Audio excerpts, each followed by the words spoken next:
ನಡೆಯೋದಿಲ್ಲ ಅಂತಕ್ಕಂಥ ದೃಷ್ಟಿಯಿಂದ ಇವತ್ತೇ ಈ ಸಭೆಯಲ್ಲಿ ಇರ್ತಕ್ಕಂಥ ಕೆಲಸ ನಮ್ಮ ನಾಯಕರಿಬ್ರು ಮಾಡ್ತಾರೆ ಅಂತಕ್ಕಂಥ ಭರವಸೆ ನಾನು ಇವತ್ತಿನಲ್ಲಿ ಕೊಡಬೇಕಾಗ್ತಾ ಇದೆ. ಇನ್ನು ಹಲವಾರು ಅಭಿವೃದ್ಧಿ ಕೆಲಸಗಳಲ್ಲಿ ಆಗಿರ್ತವೆ. ಇವತ್ತು ಬಹಳ ಜನ ಈ ಸರ್ಕಾರದಲ್ಲಿ ಹಣ ಇಲ್ಲ, ಈ ಸರ್ಕಾರದಲ್ಲಿ ಕೆಲಸ ನಡೀತಿಲ್ಲ ಅಂತಕ್ಕಂಥವ್ರಿಗೆ ಯಾವ ಇವತ್ತು ಬಿಟಿಡಿಯಲ್ಲಿ ಕೆಲಸ ನಡೀತಾ ಇದೆ. 2,000ಕ್ಕೂ ಮಿಗಿಲಾಗಿ ನಾವೇನಾದ್ರೂ 3ನೇ ಹಂತದ ಕೆಲಸ ಪ್ರಾರಂಭ ಮಾಡಿದ್ರೆ ಡಿ.ಕೆ. ಶಿವಕುಮಾರ್ ಸಾಹೇಬರು ನಮ್ಮ ಸರ್ಕಾರ ಅಂತ ಹೇಳ್ಬೇಕಾಗತ್ತೆ. ಅದಕ್ಕೆ 2,000ಕ್ಕೂ ಮಿಗಿಲಾಗಿ ಕೆಲಸ ಪ್ರಾರಂಭ ಆದ್ರೆ ಅದಕ್ಕೆ 1,000 ಕೋಟಿಗಿಂತಲೂ ಹೆಚ್ಚಿಗೆ ಹಣ ಬಿಡುಗಡೆ ಮಾಡ್ತಕ್ಕಂಥ ಕೆಲಸ ನಾವು ಮಾಡಿದ್ದೇವೆ ಅಂತಕ್ಕಂಥ ಬಹಳ ಖುಷಿಯಿಂದ ಈ ಮಾತನ್ನು ನಾನು ಹೇಳಿಕ್ಕೆ ಇಷ್ಟಪಡ್ತಾ ಇದ್ದೀನಿ. ಬಂಧುಗಳೇ, ಯಾವ ಕಾಲದಲ್ಲಿ ಏನು ಕೆಲಸಗಳಾದವು ಅಂತಕ್ಕಂಥದ್ದನ್ನ ಯಾವಾಗ ಬೇಕಾದ ಏನಪ್ಪ ಅಂದ್ರೆ ಶಿವಾಜಿ ಮಹಾರಾಜರ ಪುತ್ಥಳಿ ಅನಾವರಣ. ನಾವುಗಳು ಹಿಂದೂಗಳೇ, ನಾವು ಯಾವತ್ತೂ ಹಿಂದೆ ಸರಿತಕ್ಕಂಥ ಪ್ರಶ್ನೆ ಇರಲಿಲ್ಲ.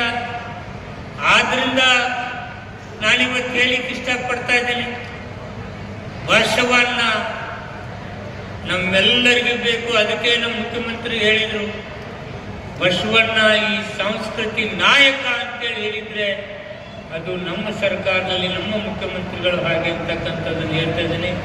ಸರ್, ಇಲ್ಲೇನು ಇವತ್ತು ನಮಗೆ ಶಿವಾಜಿ ಮೂರ್ತಿ ಹಾಗೂ ಬಸವೇಶ್ವರ ಮೂರ್ತಿ ಆಗಬೇಕು ಅಂತಕ್ಕಂಥ ಬೇಡಿಕೆಯನ್ನು ಇಟ್ಟಿದ್ದಾರೆ. ದಯಮಾಡಿ ತಾವು ಅದನ್ನ ಮಾಡಿಕೊಡ್ಬೇಕು ಹಾಗೆ ಅಂತಕ್ಕಂಥ ವಿನಯಪೂರ್ವಕ ವಿನಂತಿಯನ್ನು ಮಾಡಿಕೊಳ್ತಾ ಇದ್ದೀನಿ.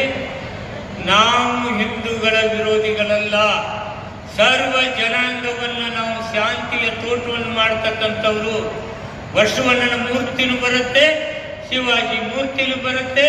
ಇದರಲ್ಲಿ ಯಾವುದೇ ರಾಜಕಾರಣ ಮಾಡಲಿಕ್ಕೆ ಅವಕಾಶ ಇಲ್ಲ ಅಂತಕ್ಕಂಥ ಮಾತನ್ನು ನಾನಿಲ್ಲಿ ಸ್ಪಷ್ಟವಾಗಿ ಹೇಳಲಿಕ್ಕೆ ಇಷ್ಟಪಡ್ತಾ ಇದ್ದೀನಿ.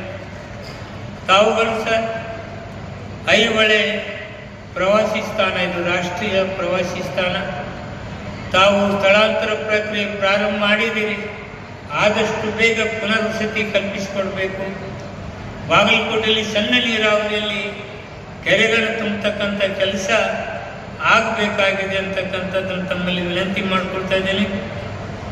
ಏಷ್ಯಾದಲ್ಲಿ ಮುಳುಗಡೆಯಾದ 2ನೇ ದೊಡ್ಡ ನಗರವಾಗಿದ್ದು, ಇಲ್ಲಿ ಇರ್ತಕ್ಕಂಥ ಅಮೀನ್ಗಾಡ್, ಕಮತ್ಗೀರ್ ನಗರ ರಸ್ತೆಗಳು, ಇನ್ನಿತರ ಮೂಲಭೂತ ಸೌಕರ್ಯಗಳಿಗೆ 150 ಕೋಟಿ ರೂಪಾಯಿಗಳು ಬೇಕಾಗಿದೆ. ದಯಮಾಡಿ ಅನುದಾನ ಕೊಡಬೇಕು ಹಾಗೆ ಅಂತಕ್ಕಂಥ ಮಾತನ್ನು ಹೇಳಿ, ಇಲ್ಲಿ ಬಾಗಲಕೋಟೆಯಲ್ಲಿ ಬಹಳ ಬಹುದಿನಗಳ ಬೇಡಿಕೆ ಸರ್, ಇದು ನಡುಗಟ್ಟೆ ಆಗಿದೆ ಕಿಲ್ಲಾ ಭಾಗ. ಆ ಭಾಗವನ್ನು ಸಹಾನುಭೂತಿಯಿಂದ ತಾವು ಮುಳುಗಡೆ ಅಂತೇಳಿ ಘೋಷಣೆ ಮಾಡಬೇಕು ಹಾಗಂತೇಳಿ ನಾನು ವಿನಂತಿ ಮಾಡ್ಕೊಳ್ತಾ ಇದ್ದೀನಿ. ನಾನು ಹೆಚ್ಚಿಗೆ ಮಾತನಾಡಲಾರ್ದೆ, ತಾವುಗಳು ಬಂದಿದ್ದೀರಿ, ಈ ಭಾಗದ ಅಭಿವೃದ್ಧಿ ಪರವಾಗಿ ಕೆಲವು ವಿಚಾರಗಳನ್ನ ಹೇಳ್ತೀರಿ. ನಿಮ್ಮ ಮಾತುಗಳನ್ನ ಕೇಳಬೇಕು. ಇಬ್ಬರು ಡೆಪ್ಟಿ CM ಹಾಗೂ CM ಅವ್ರ ಮಾತು ಕೇಳಬೇಕಂತ ತಾವೆಲ್ಲ ಆತುರದಿಂದಿದ್ದೀರಿ.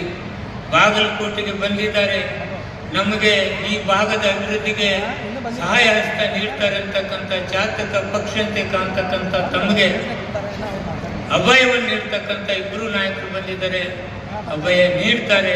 ನನ್ನ ಮಾತನ್ನು ನಾನು ಮುಗಿಸ್ತೇನೆ.